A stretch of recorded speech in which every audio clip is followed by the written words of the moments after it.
It started the week after my dad got married. Her name was Carla. She moved in fast, new curtains, new rules, new attitude.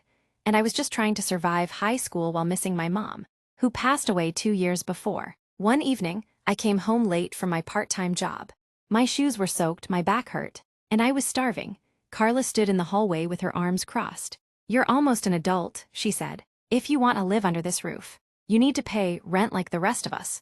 I blinked. "What?" "You heard me," she said. $50 a week. Or find somewhere else to go." I didn't say anything. Not because I was scared, but because I was angry. Not just for me, but for my mom.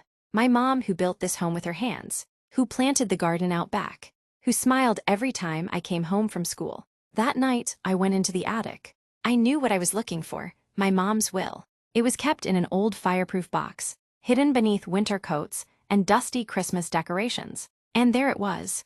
My mom had left the house to me. Not to my dad, not to his new wife, to me. The next morning, I came downstairs, while Carla was sipping coffee in the kitchen like she owned the place. I sat across from her and slid the folded paper onto the table. "What's this?" she asked. "Proof," I said calmly, "that this house doesn't belong to you, or even to my dad. It belongs to me." She laughed, then she read it. Slowly, twice. Her face changed from smug to stunned. Her fingers started to tremble.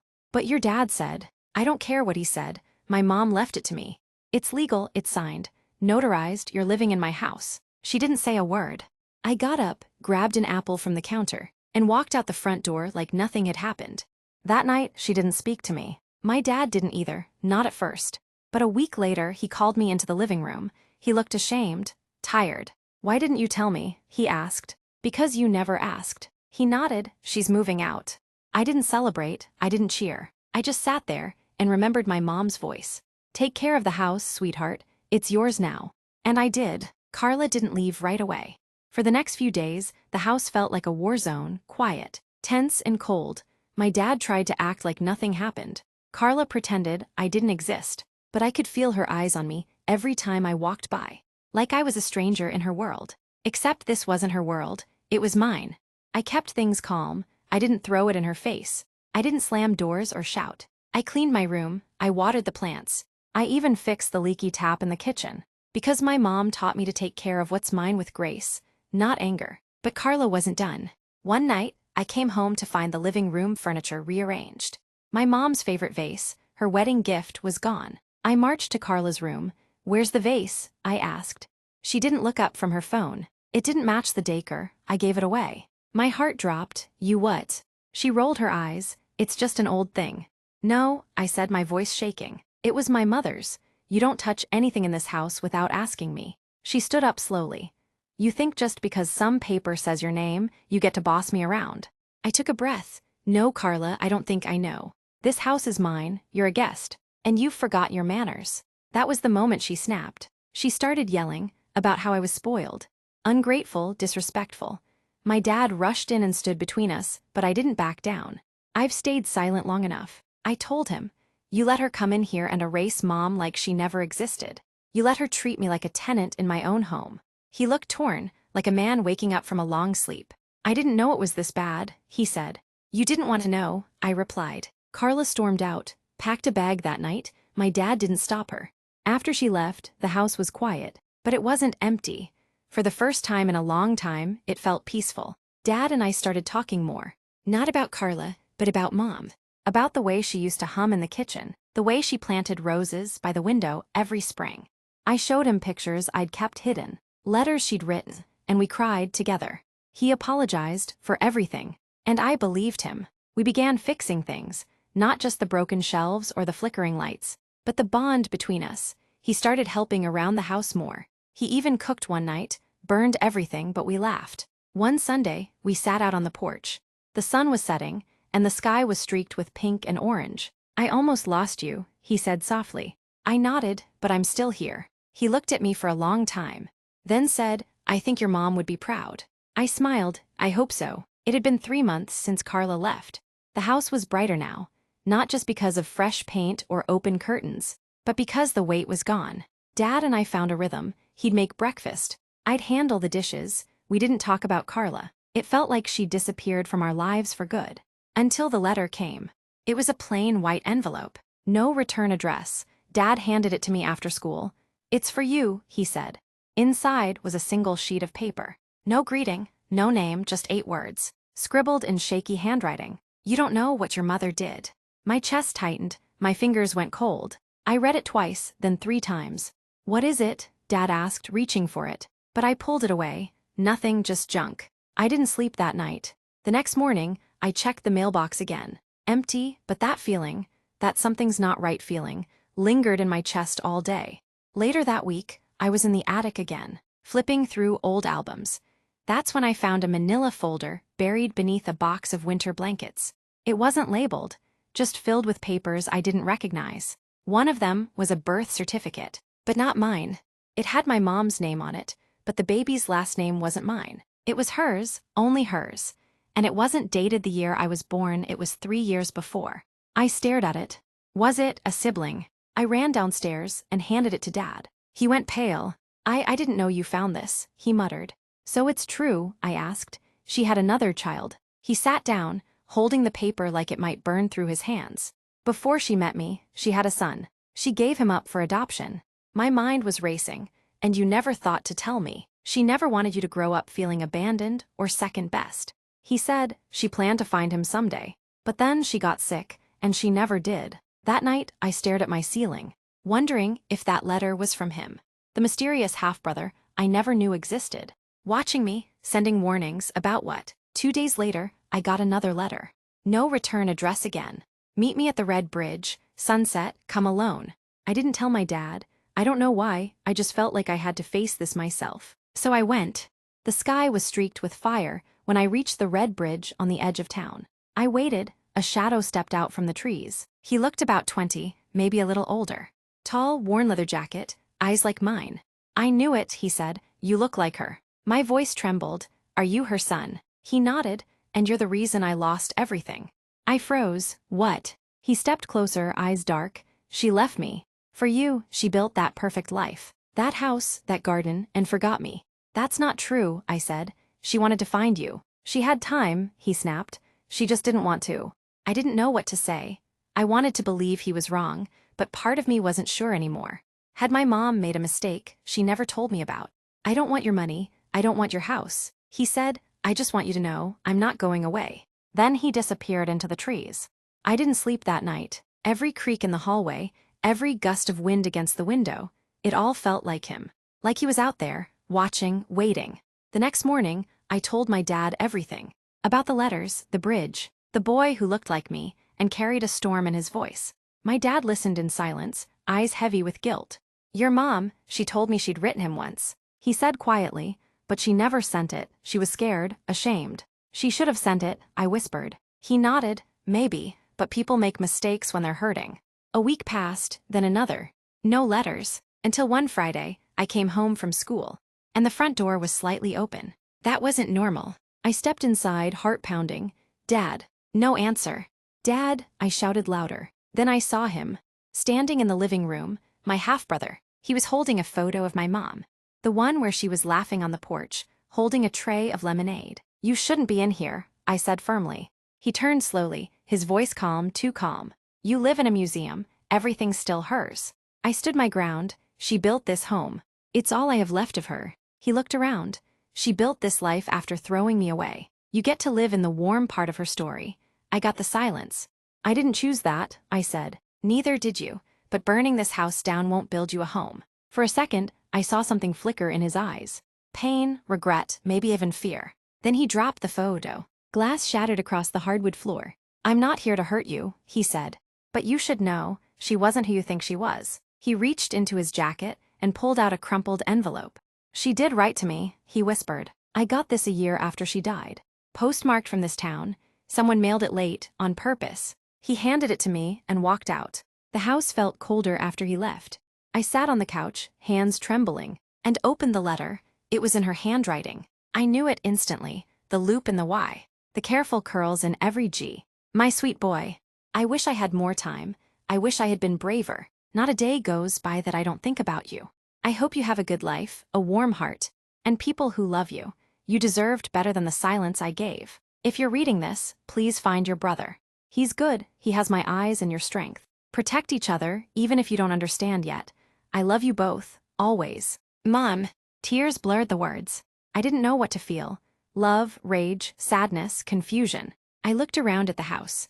The walls that once felt strong now felt like paper. The truth had been hiding in them all along. Later that night, I went out onto the porch. He was there, sitting on the steps, silent. I handed him the letter. He read it under the porch light, slowly, and for the first time, he didn't look angry. She loved you, I said quietly. He nodded, and she loved you too. We sat there for a long time, in silence, watching the stars blink above us. For the first time, I didn't feel like I was guarding the house. I felt like I was sharing it. The next morning, things felt different. We didn't speak much, but something had shifted between us. The anger wasn't gone, but it had softened. We shared breakfast in silence, him at the table, me by the window. I caught him looking around the house more than once. Not with resentment this time, but with something like wonder. Like he was trying to imagine a life that might have been his. After he left that afternoon, I went back into the attic. I had a feeling, like something was still up there, waiting. And I was right. Behind a stack of photo albums, hidden inside an old shoebox wrapped in newspaper, I found a small, locked wooden box. My mom's initials were carved into the top. I turned the attic upside down looking for a key, but I didn't find one, so I brought it downstairs and set it on the table. My dad noticed it as he walked by. He stopped cold. You found it, he said, voice low. You knew about this. He sat down, rubbing his hands together. Your mom told me never to open it. Said it was for both of you, when the time was right. Do you know what's in it? He shook his head, only that it scared her. That night, I waited until everyone was asleep. I took a flathead screwdriver from the toolbox and popped the lock. Carefully, slowly. Inside were two things. One was a faded photograph. A woman my mom, but younger, standing next to a man I didn't recognize. They were holding a baby. But it wasn't me. On the back, written in my mom's careful script, were 4 words. Don't trust him, ever. The second item was a USB drive. My hands shook as I plugged it into my laptop. There was only one video file. I pressed play. It was a recording, grainy, handheld, and whispered. My mom was sitting in a car, her face pale. Eyes wide, she looked scared. If you're watching this, I'm gone. She said, and I'm sorry, but I have to tell the truth. About him. She paused, looking around like she wasn't alone. Not your brother, not your father. The man in the photo, his name is Victor. He's your real father, she said. Voice cracking, both of you. I froze. He lied to me, hurt me, I ran with you. I changed our names, I made a new life. But I knew, someday he'd come back. And if he does, don't let him in. He's dangerous. The screen went black. I couldn't breathe. Everything I knew, every memory, every bedtime story, every birthday candle, felt like it was built on sand. I wasn't just living in her house. I was living in her secret. I didn't sleep. I couldn't. I sat there in the dark, staring at the laptop screen, replaying her words again and again. Don't let him in, he's dangerous. His name is Victor. He's your real father. I thought about my brother, the half-brother I now knew was my full brother. We shared more than blood. We shared a ghost. A man who vanished from her life, but never really left it. The next morning, I called him. I need to see you, I said. He came to the house an hour later, jaw tight like he hadn't slept either. I handed him the photo, watched the color drain from his face. That's him, he whispered. That's the man who used to visit my foster home sometimes. He never said much, just watched. I thought he was a caseworker. But something about him always felt wrong. I showed him the video. When it ended, we sat in silence. She ran from him, I said. She was scared. She never told either of us. He nodded slowly, fists clenched. And now I know why I was never adopted. Why people backed away, he kept showing up, watching. My voice shook. What if he's still out there? That night we searched everything, Mom's journals, court records, even old bank receipts, looking for clues about Victor. And we found one. A recent transaction. 2 months before Mom died, she wired money to a man named Victor Hall. The account was in a town 3 hours away. A town I'd never heard of. But he wasn't gone. He was watching. I knew it. The next day, something strange happened. A car parked across the street. It didn't move. For hours. I peeked through the curtains. A man sat behind the wheel. Not moving, not blinking, not leaving. I took a photo with my phone, zoomed in. It was him. The man from the picture. Victor. And suddenly, I knew. We weren't digging into the past anymore. The past was already at our door. I didn't tell my dad. I didn't want to scare him, but I showed my brother the photo. He's here, he's watching. He didn't speak for a while, just stared out the window. Then he said, he's not here to talk. If Mom was scared enough to run, then we should be too. But I wasn't ready to run, not yet. I needed to know what he wanted, why he came back now after all these years, what he was waiting for. So we made a plan. That night, we left the porch light off. I sat in the front room, curtains open, light on behind me, a shadow alone like bait. My brother waited upstairs, his phone camera ready, recording. It was just after midnight when I saw him cross the street. No rush, no fear. He stood at the edge of the yard, staring at the house like it was a long-lost painting, like he'd studied it from afar for years and was finally stepping into it. Then he knocked, 3 slow knocks. I opened the door. He was tall, older now but strong, eyes dark as storm water. He didn't smile, didn't blink. "You've grown," he said. I swallowed. "You're not supposed to be here." "I've always been here," he replied softly. "Your mother just didn't want you to know. She told us everything." He nodded, as if he expected that. "She told you what made her look good, but not what made her run." I frowned. "She said you hurt her, lied to her." He stepped closer. "She lied to me," he hissed. "She took both of you, stole my children, disappeared in the night. You think she was a hero, but she had blood on her hands." My chest tightened. "What do you mean?" He looked over my shoulder. "Is your brother home too?" I didn't answer. "I came to give you both a choice." He continued. "You can pretend this house is still hers, still safe, or you can learn the truth about who you really are." "I don't want anything from you," I said. "Maybe not now," he said almost kindly. "But when you find out what she did to me, you'll wonder who the monster really was." Then he handed me a folded envelope. Inside was a picture, but not of him. It was of my mother, handcuffed, standing next to a police car, crying. Dated 25 years ago. The picture felt like ice in my hands. My mom crying in cuffs, her hair shorter, face younger, but unmistakably her. The date on the back was from before either of us were born. I turned the photo over. A case number was scribbled in the corner. My brother came downstairs slowly. He had seen the man through the upstairs window. "Is he gone?" I nodded, but he left us something. I showed him the photo. He stared at it like it didn't make sense. "She was arrested," he asked. "For what?" That night, neither of us could sleep. We dug hard. Using the case number, we searched through court records, public databases, anything we could get our hands on. And finally, we found it. Case file #1148B. Victoria Hall versus Victor Hall. Charge: attempted abduction. Filed 26 years ago. Outcome: charges dropped. Custody hearing sealed. "What the hell is this?" my brother whispered. There was a scan of a police report. It said she tried to run off with a baby, her own son, without a custody order.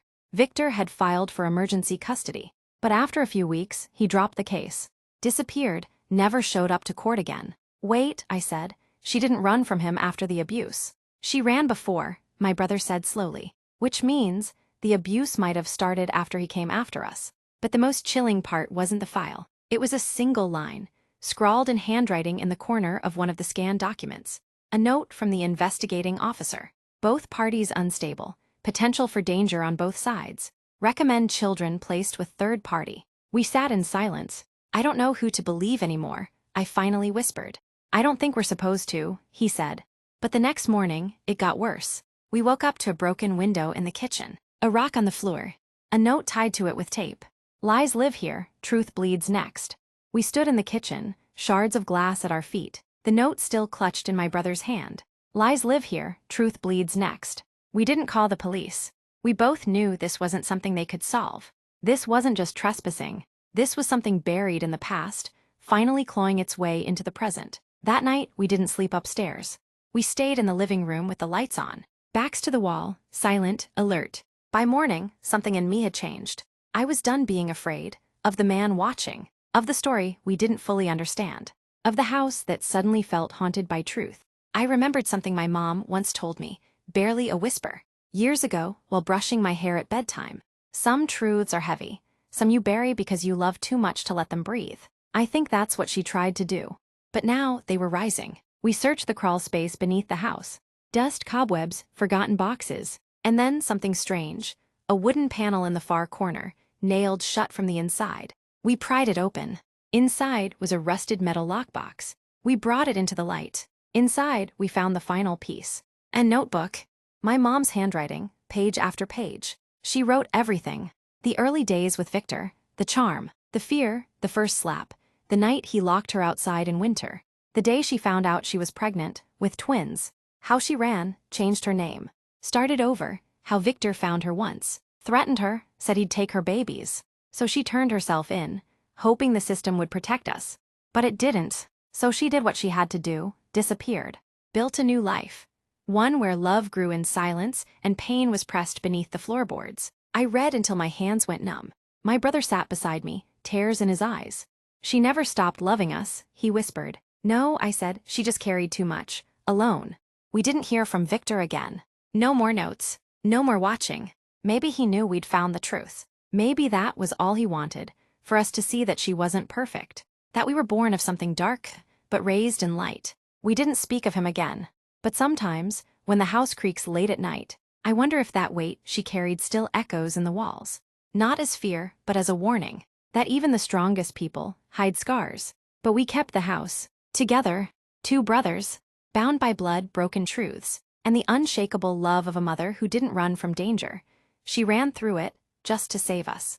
And now, we live in that story. With the windows open. And no more secrets sealed beneath the floor.